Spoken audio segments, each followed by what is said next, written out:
दोस्तों, एक पति पत्नी जब संबंध बनाते थे तो उसकी 16 साल की बेटी रोज उसे छुपकर देखा करती थी और फिर उसकी बेटी कुछ ऐसा कांड कर देती है कि जब उसके पिता को पता चलता है तो भारी सभा में जहाँ बहुत ज़्यादा भीड़ भाड़ होता है, वहाँ बहुत सारे लोग होते हैं और सबके सामने पिता अपने बेटी को कहता है, तुम्हें लज्जा नहीं है ये सब करते हुए। फिर बेटी अपने पिता से कहती है, लज्जा कैसी बापू, आपने भी तो माँ के साथ रोज यही काम करते हो। आखिर उस लड़की ने ऐसी कौन सी कांड कर दिया था, उसके पिता ने ऐसा क्यों कहा था, आइए जानते हैं घटना की पूरी कहानी इस वीडियो में। लेकिन वीडियो में आगे बढ़े इससे पहले आपसे एक छोटी सी गुजारिश है, आप प्लीज़ वीडियो को लाइक कर दीजिए, साथ ही साथ चैनल को भी सब्सक्राइब कर लीजिए ताकि मेरा हौसला बढ़ता रहे। तो दोस्तों, आज आपको जिस घटना की कहानी सुनाने जा रहा हूँ, दरअसल ये घटना है पश्चिम बंगाल के एक छोटे से गाँव से। दोस्तों, उस गांव में एक परिवार रहा करता था जिस परिवार में पति पत्नी के अलावा उसका एक बेटी थी। जो परिवार का मुखिया था उसका नाम हीरा था और हीरा अभी 36 साल का था। उसकी पत्नी थी जिसका नाम सुमन था और सुमन 33 साल की थी और एक उसकी बेटी थी जिसका नाम पूजा था और पूजा 16 साल की थी।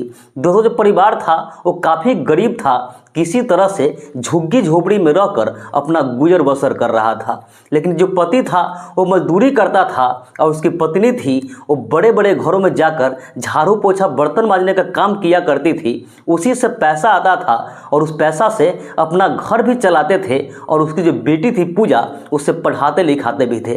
पूजा थी जो स्कूल जाती थी और स्कूल से घर आती थी और घर पे बड़े आराम से रह रही थी। जिंदगी सबका अच्छा खासा बीत रहा था, किसी भी चीज़ की कोई कमी नहीं थी। लेकिन एक दिन क्या होता है कि जब पूजा सो रही होती है तो उसके माँ के कमरे से कुछ अजीब आवाज़ें आ रही थी। अचानक से पूजा का नींद खुलता है और पूजा सोचती है कि मम्मी पापा के कमरे से एक कैसी आवाज़ें आ रही है। वो मम्मी पापा के कमरे की तरफ बढ़ती है और जब खिड़की से झांक कर देखते हैं तो उसे जो दिखाई देता है, देखकर मानो एकदम से उसका मुंह फटी की फटी रह जाती है। वो सोचने लग जाती है कि पापा मम्मी आखिर कर क्या रहे हैं। उस समय उसके पापा मम्मी थे वो पूरे तरीके से नग्न अवस्था में थे और एक दूसरे के साथ संबंध बना रहे होते हैं। अब पूजा को कुछ भी समझ में नहीं आता है, वो थोड़ा देर देखती है और देखकर अपने कमरे में वापस आ जाती है। फिर से वो सो जाती है, लेकिन उसके दिमाग में बार बार यही सब चल रहा था। अब तो रोज का हो जाता है, जब भी उसके पापा मम्मी संबंध बनाते थे पूजा छुप कर उसे देखने लग जाती थी। वक्त ऐसे ही बीत रहा था। अब कहीं ना कहीं जो पूजा थी उसके भी मन में उथल पुथल सी होने लगी थी, उसे भी ये सब करने का मन कर रहा था। और फिर पूजा क्या करती है कि उसके स्कूल में एक लड़का होता है जिसका नाम मुकेश होता है। दोस्तों, जो मुकेश था उम्र में इससे 1 साल छोटा था, उसका उम्र भी 15 साल था।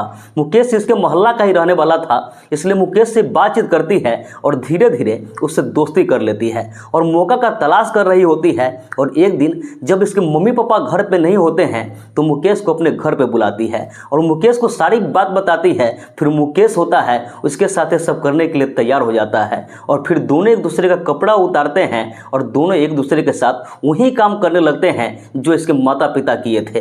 दोनों का सब करके बहुत ही अच्छा लगता है, मुकेश को भी बहुत मजा आता है, इधर पूजा को भी बहुत मजा आता है। इसके बाद दोस्तों, एक काम अक्सर होने लगता है, जब भी उसे घर पे कोई नहीं होता था तो लड़की थी मुकेश को अपने घर पे बुला लेती थी और उसके साथ यही सब करती थी। वक्त ऐसे ही बीत रहा था और बीतते बीतते दोस्तों लगभग 7 महीने का वक्त बीत जाता है और इस 7 महीने बाद धीरे धीरे अब जो पूजा थी उसका पेट फूलने लगता है। उससे घर वाले सोचते हैं कि हो सकता है कि बेटी बड़ी हो रही हो, इसलिए खाना पीना की वजह से इसका पेट निकल रहा है। लेकिन इसके पीछे की क्या वजह थी इसे घर वाले को इसका अंदाजा भी नहीं था। फिर एक दिन क्या होता है कि उस लड़की का अचानक से पेट दर्द करने लगता है। अब उसकी माँ होती है अपने बेटी को लेकर हॉस्पिटल चली जाती है। हॉस्पिटल में जाने के बाद डॉक्टर साहब चेकअप करते हैं और चेकअप करने के बाद जब बाहर निकलते हैं फिर लड़की के माँ से कहते हैं, क्या आपने बेटी की इतनी जल्दी शादी कर दी? तो लड़की की माँ कहती है, नहीं, अभी तो उसकी शादी नहीं हुई है। तो डॉक्टर साहब कहते हैं, फिर तो आपके लिए एक बुरी खबर है। लड़की की माँ कहती है, ऐसी क्या बात हो गई, आप बताइए तो सही। तो डॉक्टर साहब कहते हैं, दरअसल आपकी बेटी है वो पेट से है, उसके पेट में 4 महीने का बच्चा है। अब जैसे ही लड़की की माँ ये बात सुनती है उसको तो मानो पैरों के नीचे से जमीन खिसक जाते हैं। उस लड़की जो पूजा होती है उसको कैरी कैरी निगाहों से देखने लगती है और उस लड़की को डांटते हुए अपने घर लेकर आती है। और घर लेकर आने के बाद जो उसका पति होता है यानी लड़की का जो पिता होता है उनसे सारी बातें बताती है और ये बात इतना जोर जोर से कह रही होती है कि उसके अगल बगल का जो लोग होते हैं उन लोगों को भी सुनाई देता है और उसके अगल बगल में सारे लोगों को पता चल जाता है कि उसकी बेटी जो पूजा है वो पेट से है। वहाँ बहुत सारे लोग आ जाते हैं और सभी लोग वहाँ देख रहे होते हैं। कुछ लोग इस चीज़ का एंजॉय कर रहे होते हैं और कुछ लोग अफसोस कर रहे होते हैं। उसमें से जो उसके पापा मम्मी थे वो अपने सिर पर हाथ धर के बैठे हुए थे। उसे तो कुछ भी समझ में नहीं आ रहा था, उनके आंखों से आंसू बह रहे थे।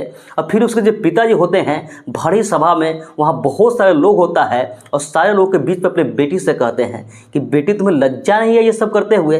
फिर उसकी बेटी कहती है लज्जा कैसी बापू, आपने भी तो माँ के साथ रोज यही करते हो। अब जैसे ही ये बात लोग सुनते हैं, लड़की के पिताजी सुनते हैं, एकदम से अवाक रह जाते हैं। उसमें से कुछ लोग तो ये सुनते ही हंसने लगते हैं, लेकिन कुछ लोग एकदम काफ़ी सीरियस थे कि उसकी बेटी ये क्या बोल रही है। इसके बाद दोस्तों क्या होता है, लड़की के जो पिताजी होते हैं पूजा से कहते हैं कि तुम ये बताओ कि तुम ऐसा गंदा कृत्य किसके साथ की हो। तो लड़की कहती है मैंने तो मुकेश के साथ किया है। अब जैसे ही मुकेश को नाम आता है, मुकेश के जो घर वाले होते हैं वो भी काफ़ी अलर्ट हो जाते हैं। वो लोग को डर हो जाता है कहीं ऐसा ना हो कि ये मामला पुलिस तक चली जाए और मेरे बेटे को जेल जानी पड़े। इधर जो लड़की घर वाले थे वो भी रो ही रहे थे। फिर लड़की के जो पिताजी होते हैं अपने बेटी को कहते हैं कि तुम्हें पता नहीं था कि ये गंदा काम है। तो लड़की कहती है गंदा काम कैसे बापूजी, जो लोग रोज करते हैं आप भी ऐसा करते हैं तो फिर ये गंदा कैसे होगा। फिर उसके अगल बगल जो लोग होते हैं सबको समझ में आता है कि पूजा ने जो भी किया था ये नादानी में किया था, क्योंकि पूजा का भी कम उम्र था और लड़का भी नाबालिग था। फिर दोस्तों वहाँ एक पंचायत बैठता है। उस पंचायत में उसके अगल बगल का मोहल्ला का लोग होता है और सभी लोग मिल करके एक फैसला लेते हैं कि दोनों नाबालिग था और जो भी किया है नादानी में किया है या फिर ना समझ में किया है, इसलिए ये बात कानून तक नहीं जाना चाहिए, हम लोग इसे निपटा लेते हैं। और इसके बाद दोस्तों पूरे पंचायत मिलकर फैसला लेते हैं कि जो उसके पेट में बच्चा पल रहा है उसका पूजा जन्म देगी और जब दोनों बालिग हो जाएंगे तो दोनों को शादी करवा दी जाएगी। और इस तरीके से दोस्तों इस पूरे मामलों को निपटा दिया जाता है। लेकिन दोस्तों आप लोग से हाथ जोड़ के गुजारिश है कि जब भी आप कुछ करते हैं, आपके घर में बच्चे हो तो जो भी करते हो सावधान रहकर करें, सतर्क रहकर करें, ताकि उस बच्चे पे गलत प्रभाव न पड़े। बाकी दोस्तों पूरे घटनाक्रम सुनाने का उद्देश्य किसी की भावनाओं को आहत करना नहीं था, किसी का भी दिल दुखाना नहीं था। बस समाज में इस घटनाओं से केवल आपको जागरूक करना था, सतर्क करना था। बाकी उसके पंचायत ने जो फैसला लिया वो सही लिया गलत लिया आप कमेंट करके जरूर बताएं। तो मिलते हैं ऐसे किसी नेक्स्ट वीडियो में, जब तक के लिए जय हिंद, वंदे मातरम।